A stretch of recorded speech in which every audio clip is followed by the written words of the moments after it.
del viernes 21 de febrero de 2014, gracias a usted que nos acompaña en la transmisión de la entrevista en línea. Estamos en vivo desde la sala de redacción de La Prensa Gráfica a través del www.laprensagráfica.com, canal 37 en señal abierta de televisión, canal 99 en cable de Tigo. El Instituto de Acceso a la Información Pública inició hace 2 semanas, más o menos, un proceso sancionatorio contra los magistrados de la Corte Suprema de Justicia porque no acataron una medida cautelar en la cual se pedía la copia de correos electrónicos intercambiados desde las cuentas oficiales de ese órgano de justicia entre Salomón Padilla, expresidente de esa institución, y David Orestes Ortiz. Florentín Meléndez, presidente en funciones, dijo que esto podría invadir la esfera privada. Mientras tanto, hay otros casos relativos a la resistencia al cumplimiento de las decisiones del instituto, como es el caso de las multas impuestas a la Junta Directiva de la Asamblea Legislativa, que acudió a la Sala de lo Constitucional. Varios temas en agenda. En términos generales, hablar un poco sobre la cultura de la transparencia, del acceso a la información pública en nuestro país. Está con nosotros en nuestros estudios Jaime Campos, él es el comisionado del Instituto de Acceso a la Información Pública, uno de los comisionados. Jaime, bienvenido, es un gusto. Buenos días, William, un gusto estar aquí. Bueno, perfecto. Jaime, creo que es importante, relevante, diría, que platicáramos de entrada sobre este caso particular, no sé si llamarle que ha enfrentado, pero bueno, de que de alguna forma ha hecho esa contradicción entre la solicitud que hicieron ustedes ante la Corte Suprema de Justicia, pero sobre los correos electrónicos, información privada, entre comillas. Un poco de antecedentes, Jaime. ¿Qué fue lo que ocurrió? ¿Cómo es que ustedes se activaron sobre esta petición en concreto? De acuerdo, William. El Instituto de Acceso a la Información Pública conoce de diferentes apelaciones que presentan particulares o ciudadanos que solicitan información a las diferentes entidades del Estado. En este caso en particular, un ciudadano se presentó a la Unidad de Acceso a la Información Pública del órgano judicial solicitando la información que contenían los correos electrónicos de las cuentas oficiales entre el expresidente de la Corte Suprema de Justicia, el licenciado Salomón Padilla, y el exgerente jurídico David Orestes Ortiz Quintanar.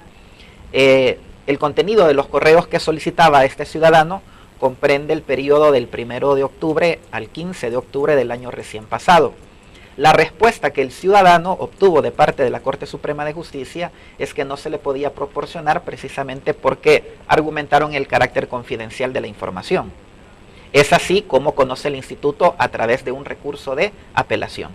Ahora bien, Roberto Burgos, de la Oficina de Asesoría Anticorrupción, también se involucró en esa parte, ¿no? Sí, porque él es el ciudadano, él es el que hizo la petición a la Corte Suprema de Justicia solicitando esta información. El instituto conoce en aquellos casos cuando los oficiales de información de las diferentes unidades de acceso a la información pública rechazan la solicitud de los ciudadanos. Es decir, que el instituto actúa no por iniciativa propia, sino porque un ciudadano se presenta al instituto a través de un recurso de apelación. ¿En qué momento deciden ustedes actuar? Es decir, no todas las peticiones que llegan al instituto las procesan como tal o tienen un seguimiento, o sea, en la primera parte de admisión de ese tipo de peticiones, ¿cómo accionan ustedes? Sí, quizás te explico un poco, William, cómo funciona la Ley de Acceso a la Información Pública. Todo ciudadano puede acudir a solicitar información a cualquier dependencia del Estado. En este caso, el particular, el ciudadano Roberto Burgos, se acercó a la Corte Suprema de Justicia a solicitar esta información. La ley establece entre las facultades del Instituto de Acceso a la Información Pública conocer de aquellas controversias suscitadas entre los particulares y los entes del Estado cuando estos últimos deniegan la entrega de la información, tal como fue este caso. En esta situación, el ciudadano cuenta con 5 días después de que le notifican el rechazo a su solicitud para acercarse al instituto y de esta manera activa al Instituto de Acceso a la Información Pública. Lo que hace el instituto es revisar el escrito del ciudadano y si considera que reúne los requisitos que establece la ley, lo admite a trámite. Eso fue lo que hicimos dentro del instituto y en el momento que admitimos a trámite la apelación del ciudadano Roberto Burgos, en ese mismo momento nosotros decretamos medidas cautelares. Estas medidas cautelares fueron 2. La primera era ordenarle a la Corte Suprema de Justicia que realizara todas las medidas de resguardo de la información que estaba siendo solicitada. Y además le ordenamos a la Corte Suprema de Justicia que con el carácter confidencial enviara al instituto una copia en formato electrónico de los correos electrónicos que está solicitando el ciudadano. Estas medidas cautelares le sirven al instituto para que mientras tanto se va conociendo el caso, tú ya tienes la información, y en el momento de emitir una resolución definitiva, el instituto toma en cuenta el contenido de la información para ordenar su acceso o su restricción.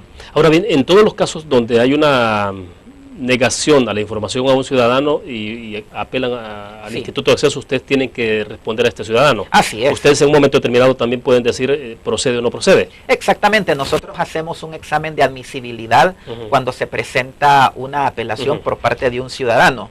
Normalmente las apelaciones son admitidas, dado que la ley de acceso a la información pública, no establece requisitos muy rigurosos para que el instituto conozca de los recursos de apelación.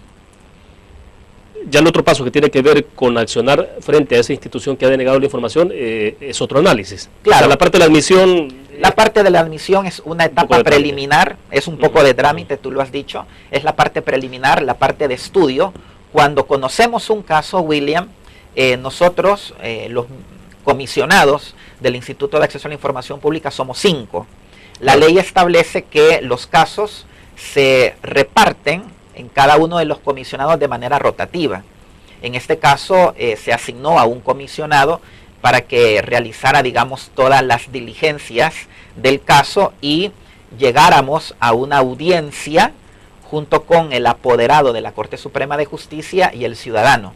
Es decir, que nosotros en el instituto tenemos una audiencia oral en la que están presentes, por un lado, el ciudadano y por otra parte también el titular de la institución pública. ¿Esto ocurre cuando ya ustedes han emitido la medida cautelar y se ha comunicado a la Corte Suprema, por ejemplo? Así es, nosotros notificamos oportunamente a la Corte Suprema de la medida cautelar. Vale la pena destacar además, William, que esta medida cautelar no fue cumplida por la Corte Suprema de Justicia porque mediante acuerdo de Corte Plena, 9 de los 15 magistrados de este Tribunal Supremo manifestaron de que conforme al artículo 24 de la Constitución estaba el principio de la inviolabilidad de la correspondencia y que por esa razón no cumplían con la medida ordenada por el instituto en cuanto a que nos remitieran para consumo nuestro una copia electrónica de estos correos electrónicos. Ahora bien, entonces, ¿qué es lo que ha pasado? Ya una vez ustedes pidieron la información, la Corte Suprema de Justicia no se las ha enviado. Como medida cautelar, en un primer momento, la Corte Suprema de Justicia no la envió. Sin embargo, esto no detuvo en absoluto el procedimiento. El procedimiento continuó. Perdón, ¿y ese acto en particular de la Corte Suprema de Justicia suponía violación de ley? ¿Cómo se puede llamar a eso? Se le puede llamar una infracción de ley. Al final, el instituto, como te repito, el hecho de que la Corte Suprema de Justicia no acatara la medida cautelar no significaba que por esa razón el procedimiento se iba a paralizar, sino que el procedimiento continuó. Llegamos a la audiencia pública y oral, en el cual el ciudadano Roberto Burgos ratificó su posición de requerir los correos electrónicos y el representante de la Corte Suprema de Justicia también confirmó la posición. A partir de la audiencia oral, la Ley de Acceso a la Información Pública nos da a nosotros 3 días para emitir una resolución definitiva. Y fue así como la semana anterior el instituto emitió esta resolución definitiva que en el fondo lo que ordenamos nosotros por unanimidad es que la información contenida en correos electrónicos oficiales o de instituciones públicas tiene un carácter público y por lo tanto cualquier ciudadano puede acceder a ellos. Hicimos también las valoraciones respectivas en el sentido de que puede ser de que algún correo electrónico contenga datos o información que tenga que ver con el ámbito de la vida privada o intimidad del servidor público. En este caso, todos aquellos correos electrónicos en los que se cuenta con información personal, eso sí, se resguarda como información confidencial y por lo tanto no es de acceso público.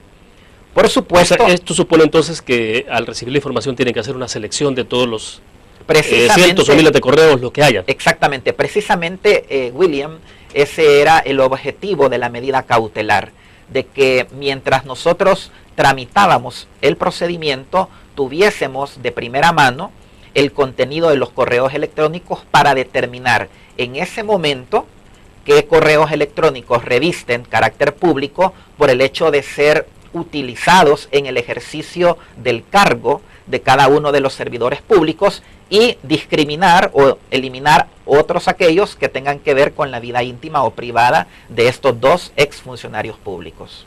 De acuerdo, vamos a hacer en este momento la primera pausa comercial. Jaime, cuando regresemos, dice Florentín Meléndez, entre algunos de los argumentos que ustedes obviamente los conocen perfectamente, dice él pues que hay acá un tema que tiene que ver justamente con quizás invasión a la esfera privada. Un poco lo mencionaste al principio de la entrevista, pero bueno, porque dice él, esto supondría violar el principio constitucional que prohíbe interceptar la correspondencia y las telecomunicaciones. Un poco entonces, después de la pausa, nos comentás cuál fue las deliberaciones internas que tuvieron sobre ese punto en particular, que es sumamente sensible, ¿no? Vamos a una pausa, regresamos.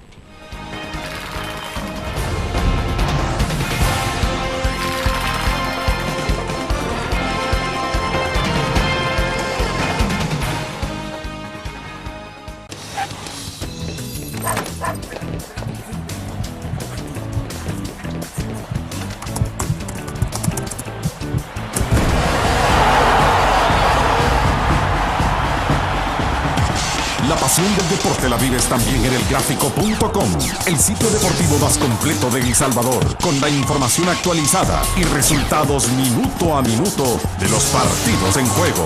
Elgráfico.com, conectados por deporte. La interacción con la tecnología llega con múltiples formatos. Nueva revista Tech Live, la información tecnológica más actual y los gadgets que modifican tu estilo de vida. Tech Live es una revista multiplataformas que te ofrece los últimos avances de la tecnología, las herramientas de mayor utilidad e interesantes artículos de la era digital. Escoge el medio que te mantendrá actualizado o visita nuestra web. Espera el futuro con Tech Live, una publicación de Grupo Nutriz.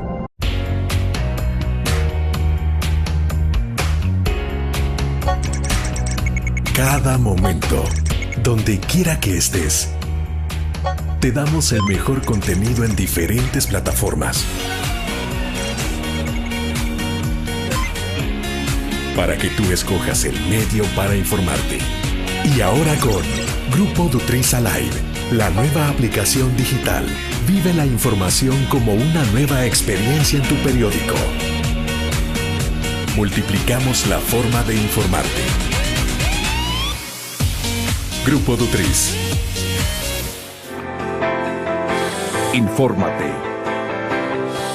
Exprésate. Y disfruta tu música. Punto 105. La radio del joven adulto.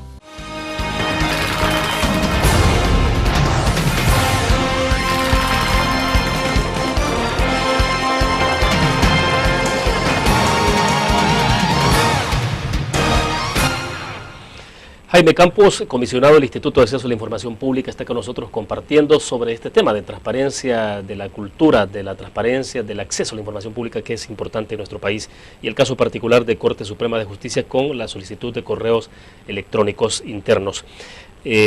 Jaime, decíamos entonces, dice Florentín Meléndez, el presidente temporal de la Corte Suprema de Justicia, abro comillas, el argumento nuestro es eminentemente constitucional. Desde mi punto de vista, sin desconocer la competencia del instituto, esto podría abrir la posibilidad de invadir la esfera privada, supondría violar el principio constitucional que prohíbe interceptar la correspondencia y las telecomunicaciones. Sin duda alguna que en torno a esto hay una línea muy delgada en la que me imagino yo que tienen que moverse bueno, la Corte Suprema de Justicia y desde luego ustedes, pero ¿cómo se plantea entonces esa discusión sobre la parte estrictamente de la invasión o no de la esfera privada? Sí, esta no es una discusión nueva, William. De hecho, nosotros ya la hemos sostenido en diferentes precedentes en el instituto. Te cito el caso de la Asamblea Legislativa, donde precisamente la Junta Directiva de la Asamblea alegó el derecho a la intimidad personal. Ya el instituto ha tenido ocasión de resolver en varios casos. Pero perdón, en este caso de la Asamblea no precisamente sobre solicitud de correos electrónicos. No, pero ellos prácticamente... En la argumentación. Claro, en el fondo lo que ellos argumentan, tanto la Corte Suprema de Justicia como la Asamblea Legislativa en su momento, es el derecho a la intimidad personal, en el cual, como consecuencia, en el caso de la Corte Suprema de Justicia, también se tiene la inviolabilidad de la correspondencia. Nosotros esta discusión, por supuesto que la hemos hecho en el instituto. Nosotros, como cualquier otra institución del Estado, somos respetuosos de la Constitución. En ese sentido, también conviene destacar que el derecho de acceso a la información pública también tiene un rango constitucional. De manera que estamos en presencia de dos derechos de igual categoría constitucional. Y el instituto, siguiendo en esto la doctrina de los expositores del derecho, claramente se manifiesta que cuando existe un interés público relevante, el derecho de acceso a la información pública se tiene un privilegio sobre el derecho a la intimidad personal o el principio de inviolabilidad de la correspondencia. Vale la pena destacar también, William, que este argumento de la inviolabilidad de la correspondencia es propia de la correspondencia privada. La Ley de Acceso a la Información Pública, en el artículo 6, en la letra C, establece claramente que información pública es aquella en poder de los entes obligados, es decir, de las instituciones públicas, y dice contenida en documentos, archivos, bases de datos, comunicaciones y todo tipo de registros que documenten el ejercicio de sus actividades o facultades y que se consten en cualquier medio, ya sea impreso, óptico o electrónico. Cuando se hace referencia a comunicaciones, ¿puede entrar una llamada telefónica? Pudiera. Digo, porque ahí entra la parte esa de hasta dónde puede haber un delito en la parte privada, es decir, escuchar una conversación telefónica de un funcionario que puede ser parecido a un correo electrónico, ¿no? Claro, en los antecedentes, porque nosotros no hemos conocido ni un solo caso, y por lo tanto no te puedo hablar de un caso particular, pero en el derecho extranjero, en países que cuentan también con una ley de acceso a la información pública, al menos el número telefónico oficial sí es de conocimiento público. Habría que establecer una discusión, un debate sobre el contenido.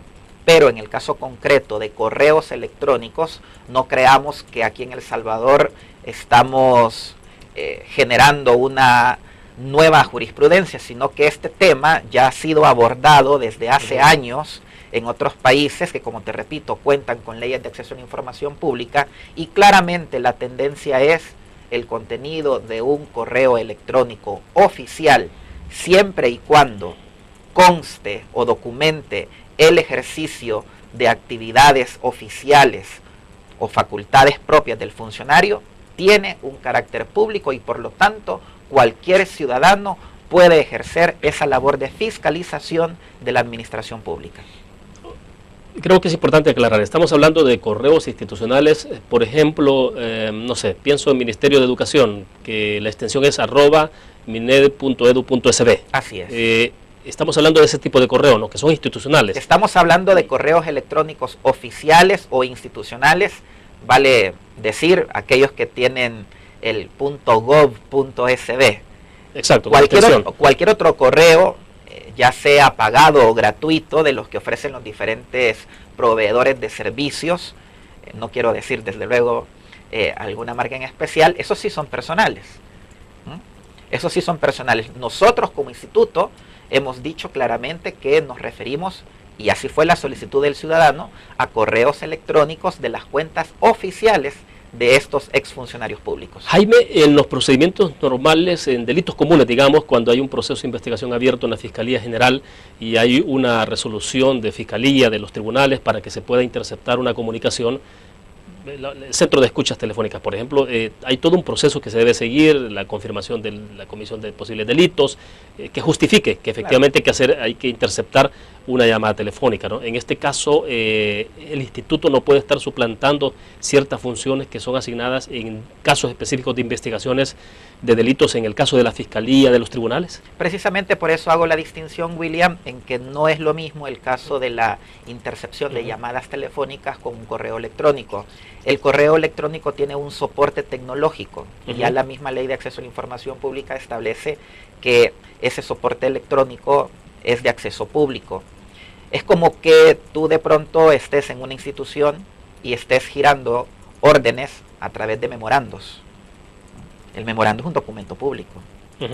Es igual el caso del correo electrónico, porque también tú das órdenes o das instrucciones en el ejercicio del cargo. Exacto, y no necesariamente queda impresa esa orden, como en el pasado, pues, o sea, que teníamos una hoja impresa, sino no había nada en que basarse. Claro, aquí simplemente estamos hablando que la tecnología, el formato digital, ha sustituido el formato en papel. También vale la pena destacar, William, que la Ley de Acceso a la Información Pública establece en el artículo 19 cierta información que, a pesar de ser por naturaleza pública, está reservada.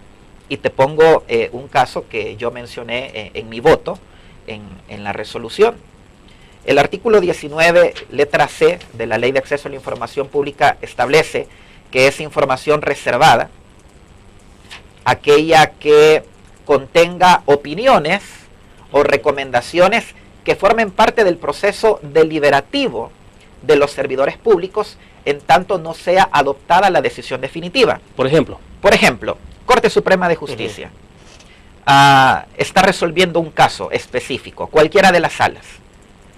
A lo mejor los señores magistrados se cruzan entre ellos alguna información electrónicamente.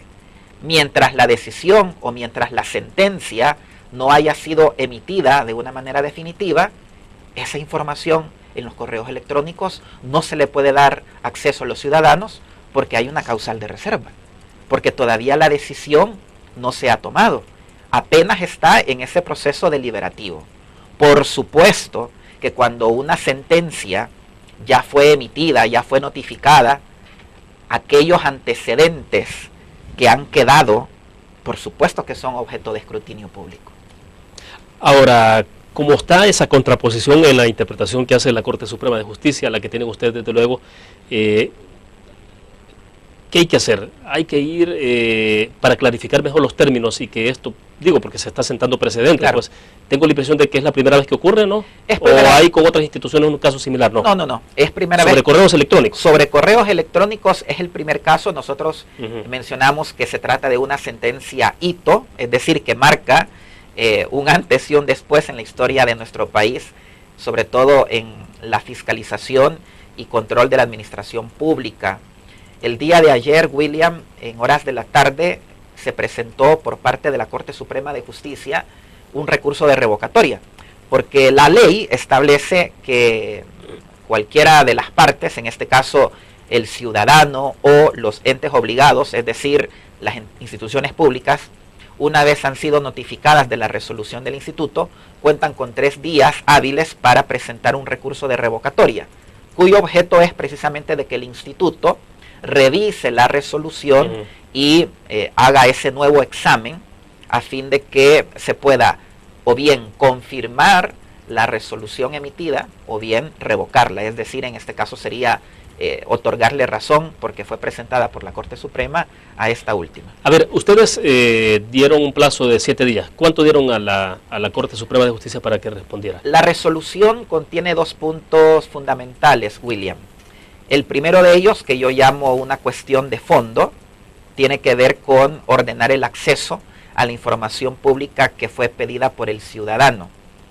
Para ello, nosotros como instituto, por unanimidad, resolvimos conceder el plazo de 10 días hábiles para que el señor presidente de la Corte Suprema de Justicia en funciones entregara directamente al ciudadano la información que ha sido solicitada. Y por otro lado, como un punto accesorio, por mayoría de los comisionados, se resolvió iniciar un proceso sancionatorio contra los 9 magistrados de la Corte Plena que suscribieron el acuerdo de no acatamiento a la medida cautelar. En este último punto yo manifesté un voto disidente en el sentido de que considero que no debía iniciarse dicho procedimiento sancionatorio. Pero el procedimiento está abierto, pero no se ha aplicado la sanción. No se ha aplicado la sanción y en ese sentido se han otorgado 7 días hábiles para que la Corte Suprema de Justicia rinda un informe de defensa al instituto manifestando cuáles son los argumentos para que no se les pueda sancionar ante el presunto incumplimiento de la medida cautelar. ¿Los 7 días ya transcurrieron o en el marco de los 7 días en desarrollo, en vigencia, es que presentó la apelación la Corte Suprema de Justicia ayer? Sí, la resolución definitiva del instituto fue notificada el día lunes, por lo tanto, a partir del día martes, contaron los 3 días para presentar el recurso de revocatoria. Esos 3 días se vencerían hoy, pero como te adelanto, el día de ayer ya la Corte Suprema de Justicia, con la firma de 9 magistrados, curiosamente, serán los mismos 9 magistrados que claro, lo que ocurre que se en opusieron, este caso, me imagino. Claro, lo que pasa es que en este caso bastaba con que fuera presentada por el representante legal, que es el presidente de la Corte, pero no era necesario. O sea, no era necesario. Pero quizá era como una forma de ratificar. Por supuesto, ¿verdad? Yo estimo mucho a mis colegas de la Corte Suprema. El día de ayer presentaron el recurso de revocatoria y los 7 días para presentar su informe se vencerían la próxima semana. Bueno, perfecto. Vamos a hablar un poco más cuando regresemos, pero bueno, hay otros casos que me interesa conocer, Jaime, cómo está en desarrollo el caso de la Asamblea Legislativa, Junta Directiva de la Asamblea Legislativa, que ante una sanción impuesta acudió a la Sala de lo Contencioso Administrativo, y hay quienes ya están cuestionando, decir, bueno, ¿cuál es el papel que está jugando en este momento la Sala de lo Contencioso en esos casos? O sea, un poco algunas situaciones que pueden quedar en la nebulosa. Vamos a una pausa y regresamos.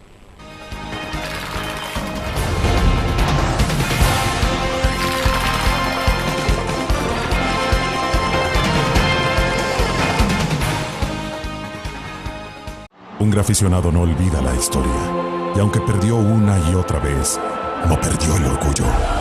El graficionado se levantó entonando su grito de batalla, respirando gritos de gol y celebrando las épicas victorias. Un graficionado cree en la magia de la camiseta y mantiene viva la ola de fe, porque el graficionado sueña con volver a un mundial. El gráfico lo hacemos por deporte. En la UFG, el futuro cambia y evoluciona con cada paso que das. Aquí estudias, aprendes y aprendes más, porque tu pasión es nuestra pasión. Y junto con nuestra formación académica, tecnología y herramientas, encontrarás lo necesario para el pleno desarrollo de tu potencial y poder convertirte en un auténtico líder. Universidad Francisco Gavidia, tecnología, innovación y calidad. Infórmate. Exprésate. Y disfruta tu música. Punto 105. La radio del joven adulto. Una nueva forma de vivir la información. GDA Live de Grupo Dutriz. Ingresa a App Store o Google Play y descarga gratis la aplicación GDA Live. Ahora busca en nuestros periódicos y revistas los iconos de GDA Live. Enmarca la imagen dentro de tu pantalla para animarla. Toca 2 veces la imagen para vivir la información en pantalla completa. Y recuerda que en el código ALIVE de la portada estaremos actualizando nuestras noticias. Con GDA Live, vive la información. Grupo Dutriz, multiplicamos la forma de informarte.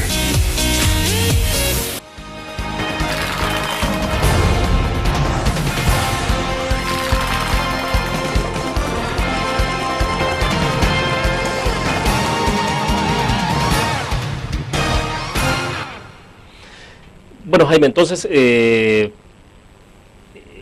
esto sienta un hito, decías en el segmento pasado, porque obviamente está abriendo un precedente. Digo, si finalmente la Corte Suprema de Justicia se ve en la obligación de entregar la información que se requiere, que este ciudadano está requiriendo, de correos electrónicos. ¿Qué pasará, por ejemplo, el caso del Ministerio de Defensa, la Policía Nacional Civil?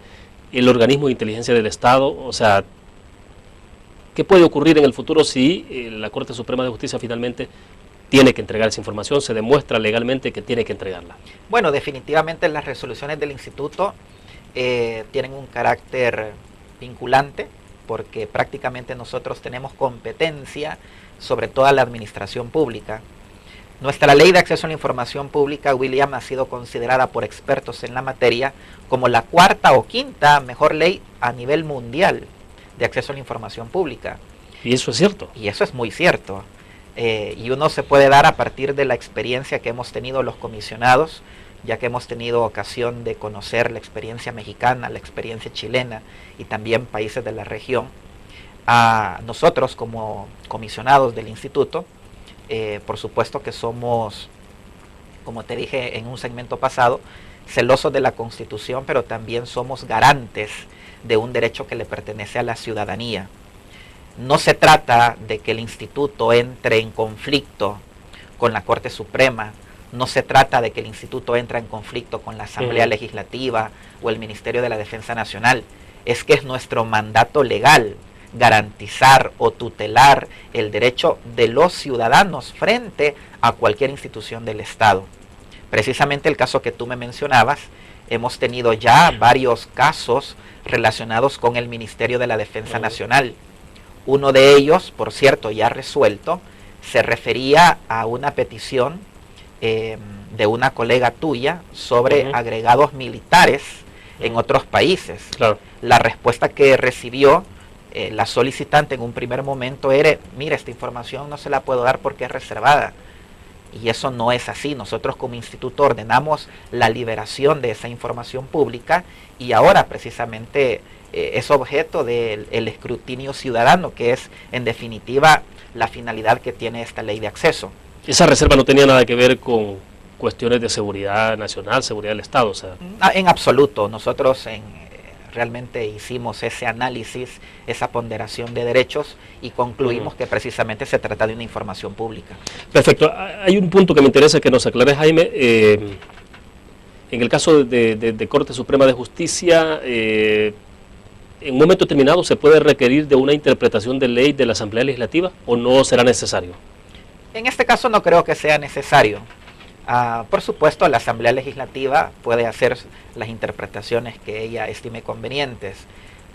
Hay algo importante en esta ley de acceso, y vale la pena decirlo, pero la misma ley le da la facultad de interpretar y aplicar la ley al Instituto de Acceso a la Información Pública. Eso significa que nosotros somos los mejores intérpretes de la ley. ¿Sí? Sí, claro, porque lo dice la ley. Es interesante, ¿no? O sea, porque habitualmente en estos casos quien tiene ese derecho es la Asamblea Legislativa. Claro, yo no estoy desconociendo el derecho de la Asamblea en interpretarlo de manera auténtica, pero una de las cosas que mantiene la ley, y por eso, repito, es considerada como la cuarta o quinta mejor ley, es que le da la atribución de interpretarla al instituto. Y esto en definitiva ocurre porque esta ley ha sido tomada de un modelo de la Organización de Estados Americanos y es prácticamente común en todos los países de la región. Volvamos a la parte de sensibilidad que puede esto generarse en instituciones, Ministerio de Defensa, Seguridad Pública, Organismo de Inteligencia del Estado, por citar algunos. ¿Cómo se puede dirimir esta parte, Jaime? Es decir, que, digamos, se recurra a... Si se siente el precedente de Corte Suprema de Justicia, pues indudablemente que si un ciudadano llega también al Organismo de Inteligencia del Estado, por ejemplo, y requiere cierta información, a ver, vale la pena también destacar, William, que la ley establece una clasificación tripartita de la información. Se habla de información pública, se habla de información confidencial y se habla también de información reservada. Claro. El artículo 19 de la Ley de Acceso a la Información Pública establece, entre otros, que es información reservada los planes militares secretos y las negociaciones políticas, a que se refiere el artículo 168, ordinal séptimo de la Constitución. Te habla de que es información reservada la que perjudique o ponga en riesgo la defensa nacional y la seguridad pública. Son conceptos que los abogados decimos son jurídicamente indeterminados, es decir, que hay que dotarlos de un contenido preciso y concreto. Digamos, por ejemplo, algo que tenga que ver con la seguridad nacional o el servicio de inteligencia del Estado, ya la ley protege esta información y le da el carácter de reservada o secreta. Ahora bien, pero alguien tendría que estar evaluando esa información. Por ejemplo, si se trata de correos electrónicos, pueden haber cientos, miles de correos electrónicos intercambiados. Corresponde a cada institución pública determinar y clasificar aquella información que es reservada. Por ejemplo, a lo mejor en el Ministerio de la Defensa Nacional, los planes militares secretos tienen una causal de reserva. Entonces, el titular o la persona a quien éste delegue tiene que emitir una resolución clasificando esta información como reservada. Y tienen que mandar un índice de información reservada al instituto. El instituto en un primer momento no tiene ninguna facultad de desclasificar información. Sin embargo, si un ciudadano se presenta, en este caso que yo te estoy citando, al Ministerio de la Defensa Nacional y dice, mire, yo necesito tal información, y el ministerio dice, esta información es reservada, sí el ciudadano puede acudir al instituto y entonces sí el instituto puede, analizado el caso, desclasificar la información. Pero, repito, hay información que es por naturaleza pública, pero que por relacionarse con defensa nacional y con seguridad pública, en principio está clasificada como reservada. Interesante. Entonces, para concluir, en caso de Corte Suprema de Justicia, lo que hay en este momento es una, ¿qué sería? Suspensión, ¿no? Temporal. Hay una suspensión del plazo de entrega de la información porque el instituto tiene que resolver previamente el recurso de revocatoria presentado el día de ayer por los 9 magistrados de la Corte Suprema. Esto implica, entre otras cosas, darle audiencia al ciudadano que presentó la apelación para que él, digamos, se pronuncie sobre los argumentos que plantea la Corte Suprema. Y tienen entonces, los 3 días corren a partir de ayer, ¿no? ¿Qué sería a partir este de día? Este día vamos a notificar al ciudadano de la presentación de este recurso de revocatoria. Él va a contar con 3 días hábiles que se vencerían probablemente el día miércoles de la próxima semana, y a partir de entonces el instituto tiene 3 días para resolver la revocatoria. Si nosotros consideramos de que los argumentos de la Corte Plena no son suficientes, la resolución se mantiene y a partir del día que nosotros emitamos la nueva resolución, cuentan los 10 días que ya establecimos. En caso contrario, el instituto pues revocaría la decisión. Entonces, sanción en este momento no hay. En este momento, como te dije, William, la Corte Suprema de Justicia tiene un plazo de 7 días que comienzan a partir del martes pasado y que se vencerían precisamente el miércoles también, para que ellos emitan un informe de defensa, alegando, por ejemplo, lo que correspondiera para que ellos no fueran sancionados. Y el instituto va a llamar a una audiencia pública para determinar si procede o no la multa. Bueno, perfecto. Hablemos del caso de Asamblea Legislativa. Ustedes establecen una sanción de un poco más de $500, ¿no? Para cada miembro de junta directiva. $666 para cada uno de ellos. Bueno, es más todavía. Algunos sugieren que es todavía una cantidad poca. Pero bueno, Jaime, el tema es que entonces ante la sanción impuesta la junta directiva, ¿o es el presidente de la Asamblea Legislativa el que acudió a la sala de lo contencioso? ¿Cómo se presentó esa petición? Digo, porque eso ha detenido todo, ¿no? Claro. El proceso que se siguió contra los miembros de la junta directiva de la Asamblea Legislativa por la no entrega de información se sigue contra todos ellos. Actualmente el proceso está en la sala de lo contencioso administrativo. Un paréntesis, se sigue contra todos ellos, aunque algunos ya pagaron, ¿no? Debo entender que algunos legisladores... Se sigue contra aquellos que no pagaron la multa, porque los miembros de Arena, de la junta directiva, ellos sí pagaron la multa oportunamente en el Ministerio de Hacienda, y la junta directiva en pleno es la que acudió a la sala de lo contencioso. Sobre esto yo quiero hacer unas acotaciones que es muy importante que la gente lo sepa. La Ley de Acceso a la Información Pública determina en el artículo 101 que contra las resoluciones del instituto únicamente pueden acudir a la sala de lo contencioso administrativo los particulares, es decir, los ciudadanos, no las entidades del Estado. Ha sido un precedente que es bastante cuestionable la actuación de los señores magistrados de la Sala de lo Contencioso Administrativo, porque contra toda ley admitieron la demanda contenciosa administrativa presentada por la Junta Directiva de la Asamblea. Esto da motivo a que en realidad prácticamente cualquier institución pública que no esté de acuerdo con entregar a la información, se le abre o se le allana el camino para acudir a la sala de lo contencioso y no entregar la información. La sala de lo contencioso, Jaime, ni siquiera debió admitirlo. Ni siquiera debió admitirlo, porque la ley claramente establece que únicamente son los particulares, en caso de que una resolución del instituto fuera en contra de los intereses del particular, es el ciudadano, porque es que esta ley, William, hay que decirlo, esta ley de acceso a la información pública está hecha con ojos para el ciudadano, es decir, está hecha a favor del ciudadano, no está hecha a favor de las instituciones públicas. ¿Qué puede hacer el ciudadano entonces, que fue el que solicitó esa información, en un momento determinado? ¿Podría acudir entonces a la sala de lo constitucional? Pudiera acudir a la sala de lo constitucional. El Instituto de Acceso a la Información Pública, como órgano garante, puede también acudir a la sala de lo constitucional. ¿No lo han hecho todavía? Todavía no lo hemos hecho. ¿Qué es esto? ¿Cómo se dirime entonces esa situación? ¿Qué es lo que ha hecho la sala de lo contencioso? La sala de lo digo, en términos legales, ¿cómo se le llama eso? ¿Hay un delito? No sé, ¿cómo se le puede llamar? Para mí es una actuación contra ley, ¿verdad?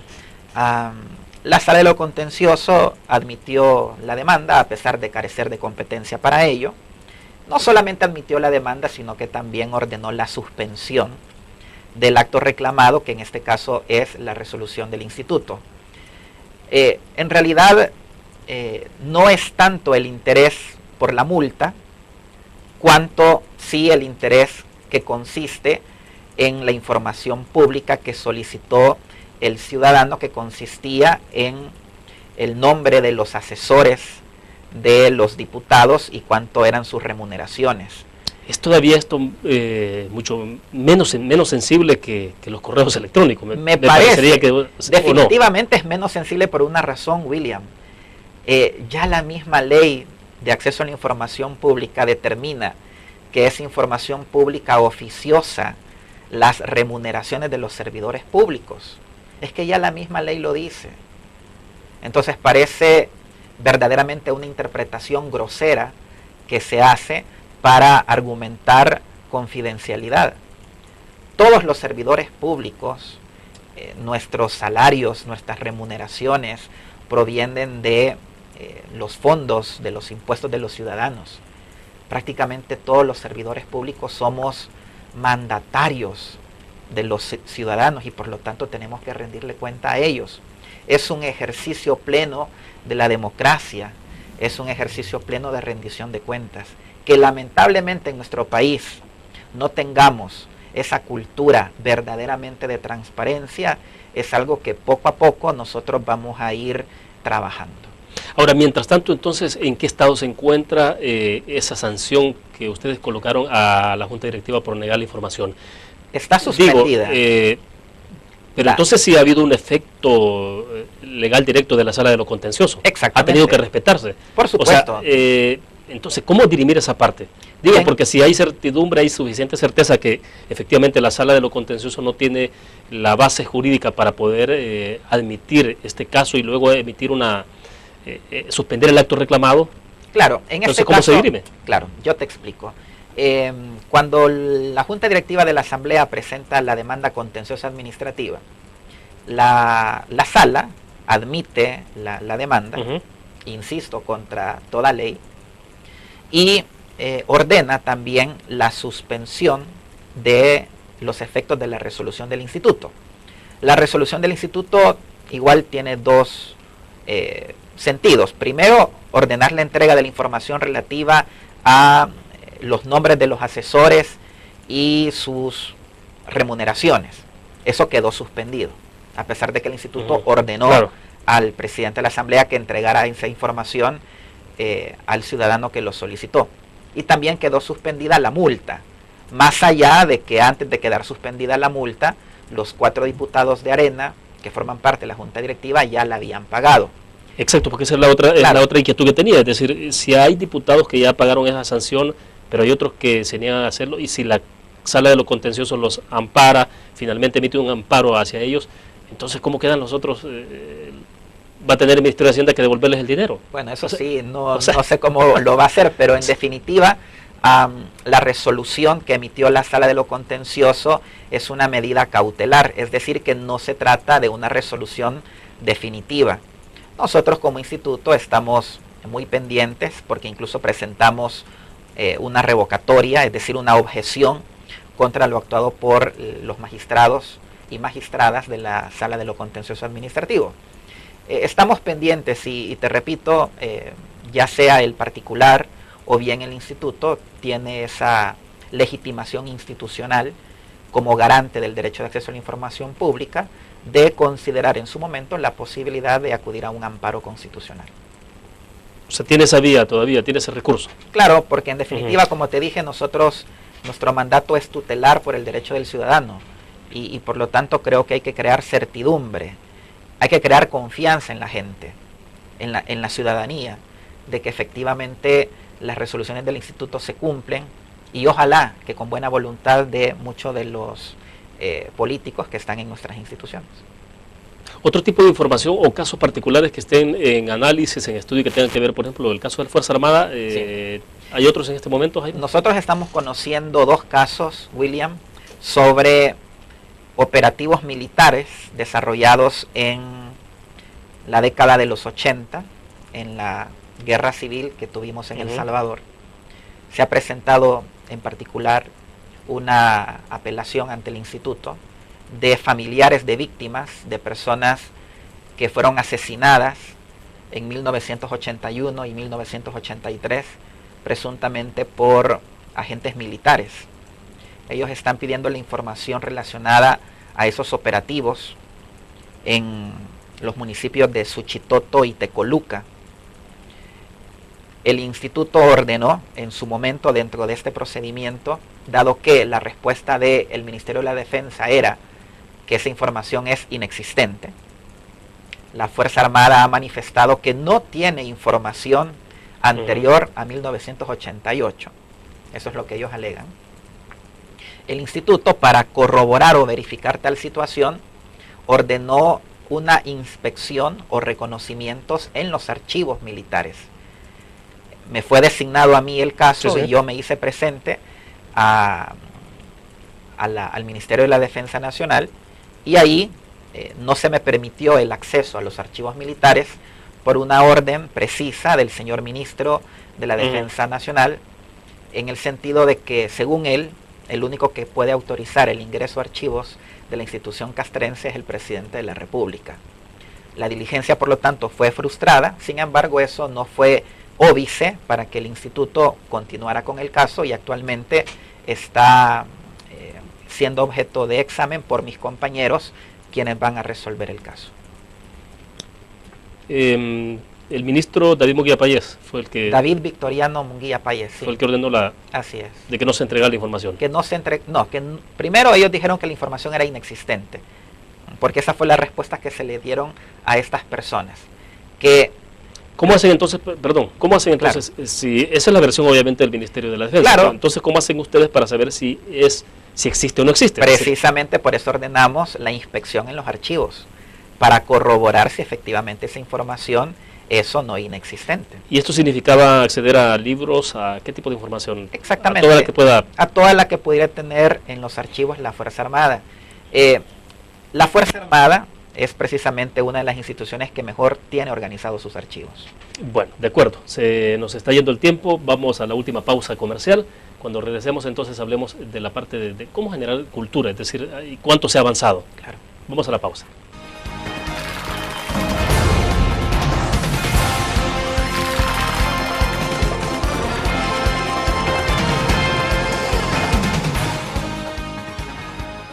En la UFG, el futuro cambia y evoluciona con cada paso que das. Aquí estudias, aprendes y aprendes más, porque tu pasión es nuestra pasión.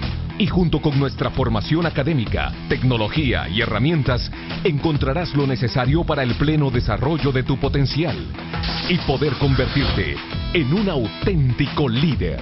Universidad Francisco Gavidia, tecnología, innovación y calidad. Un graficionado no olvida la historia, y aunque perdió una y otra vez, no perdió el orgullo. El graficionado se levantó entonando su grito de batalla, respirando gritos de gol y celebrando las épicas victorias. Un graficionado cree en la magia de la camiseta y mantiene viva la ola de fe, porque el graficionado sueña con volver a un mundial. El gráfico lo hacemos por deporte. Infórmate. Exprésate. Y disfruta tu música. Punto 105. La radio del joven adulto. Cada momento, donde quiera que estés, te damos el mejor contenido en diferentes plataformas, para que tú escojas el medio para informarte. Y ahora con Grupo Dutrisa Live, la nueva aplicación digital. Vive la información como una nueva experiencia. Multiplicamos la forma de informarte. Grupo Dutris.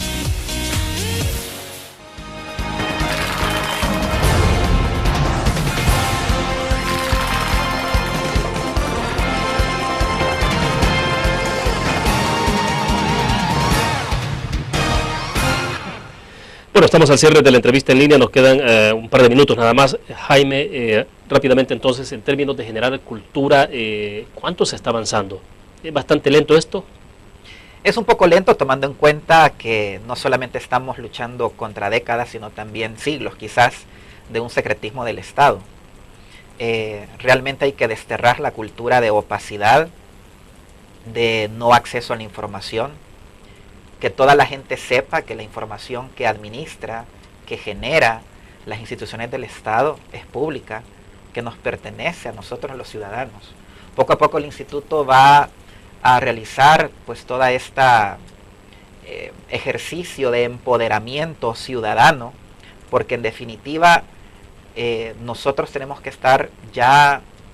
tener en nuestra huella genética el ejercicio de fiscalizar las actividades públicas. Se está trabajando en esto. Creo que la ley de acceso a la información pública es tan solamente el inicio.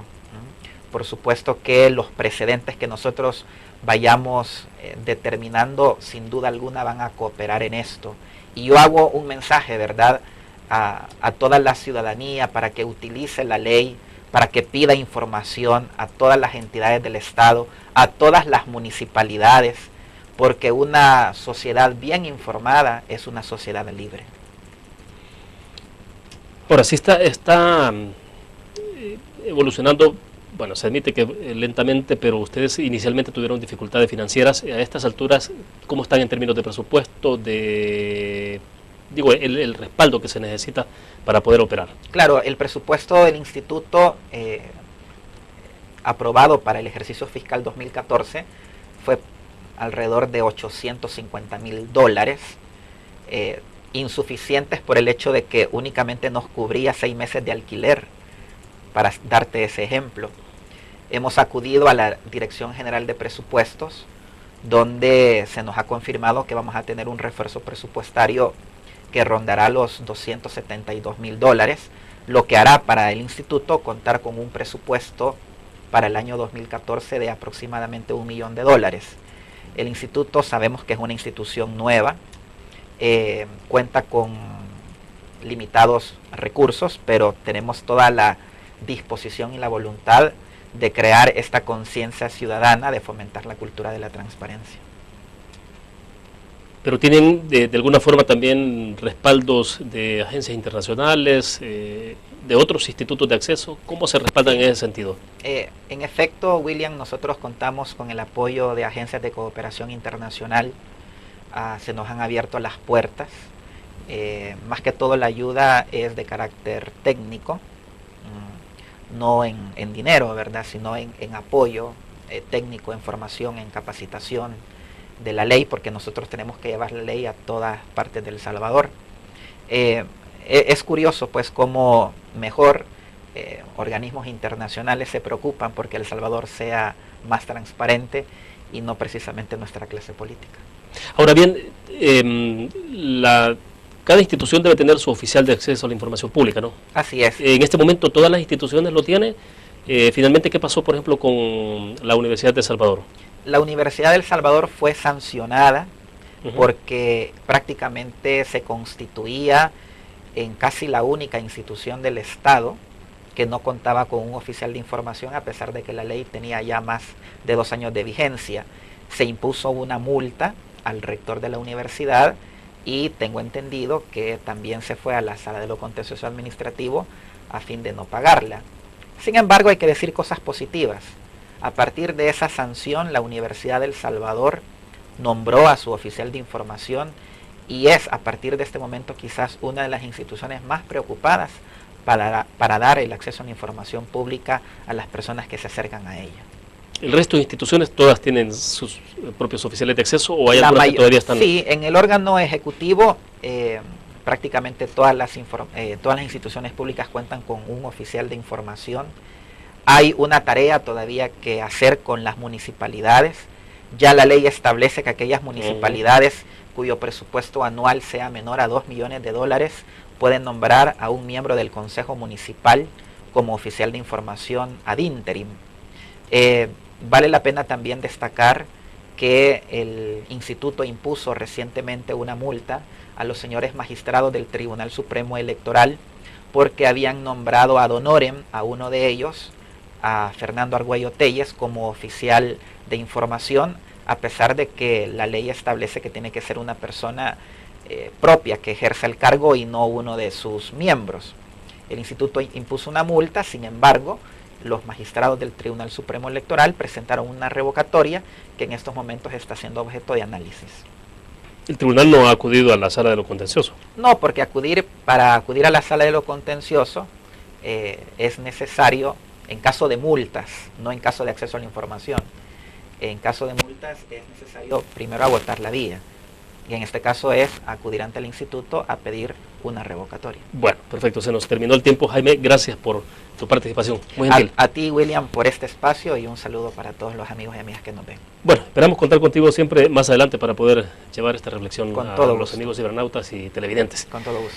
Terminamos de esta forma la entrevista en línea. Gracias a ustedes que nos acompañaron, que descansen el fin de semana. Les invito a que nos acompañen el próximo lunes, 6:45 de la mañana, con el noticiero de la prensa gráfica. Y la entrevista en línea a las 7 en punto a través del www.laprensagráfica.com, canal 37 en señal abierta de televisión y canal 99 en cable de Tigo.